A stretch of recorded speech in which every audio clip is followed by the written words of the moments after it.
আলাইকুম আপনারা দেখেন চালতার আচার বানাবো দইয়াটা কুটি নিব দেখবেন পুরাটা ভিডিও। এটাকে মানে আমি দইয়া সিদ্ধ করিলাম, যে আমি চালতাটির মাঝখানেরটা ফালাই লইছি। এই যে দিয়ে দিব পানি, দিয়ে দিব একটু হলুদ গুঁড়া, দিয়ে দিব একটু মরিচের গুঁড়া, দিয়ে দিব খানিকটা লবণ, দিয়ে সিদ্ধ করি আমি রোদে দিব। খানিকটা মরিচ আমার সাথে আছে, লাল মরিচ আচারের জন্য তুলে নিতে আসি। লাল মরিচ দিলে আচারও ভালো লাগে।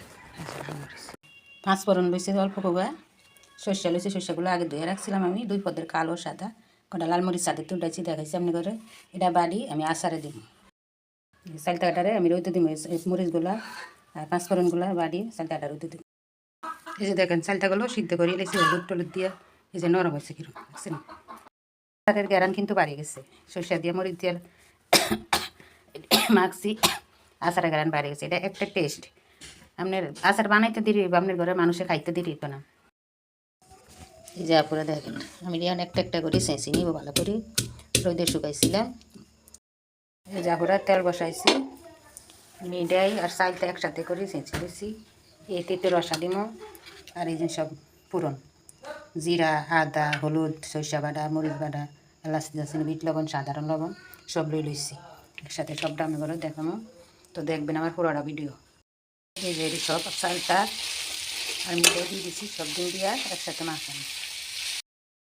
এই যে তেঁতুলের রসাটা দিয়ে দিতেছি, এই তেঁতুলের রসাটাই খুব মজা করবে আচারটা। দিয়ে দিচ্ছি পাঁচ ফোড়নের কিছু ধনিয়া গোড়া টোড়া আসছিল, এগুলো আগের করণ আমার। এই যে পাঁচ ফোড়ন গোড়া সব মিলে দিয়ে দিচ্ছি। আচারটা একবার হলো বাসার তৈরি করে খাইয়া দেখবেন কত মজা হয়। আমার ছেলেরা তো আজকে ছেলেমেয়েরা আজকে শেষ করে দিবে, এই জন্য আমি অল্প বানাইছি, আর ভিনেগারও দিই না, ভিনেগার দেওয়ার দরকার নেই, কেন এটা খাইয়া লাগবে তো, আজকেই খেয়ে লাগবে এটা, এই জন্য ভিনেগার দিই না। দেখেন কত সুন্দর হয়েছে, খাইয়া বাসায় একবার হলে পেরাইবে না।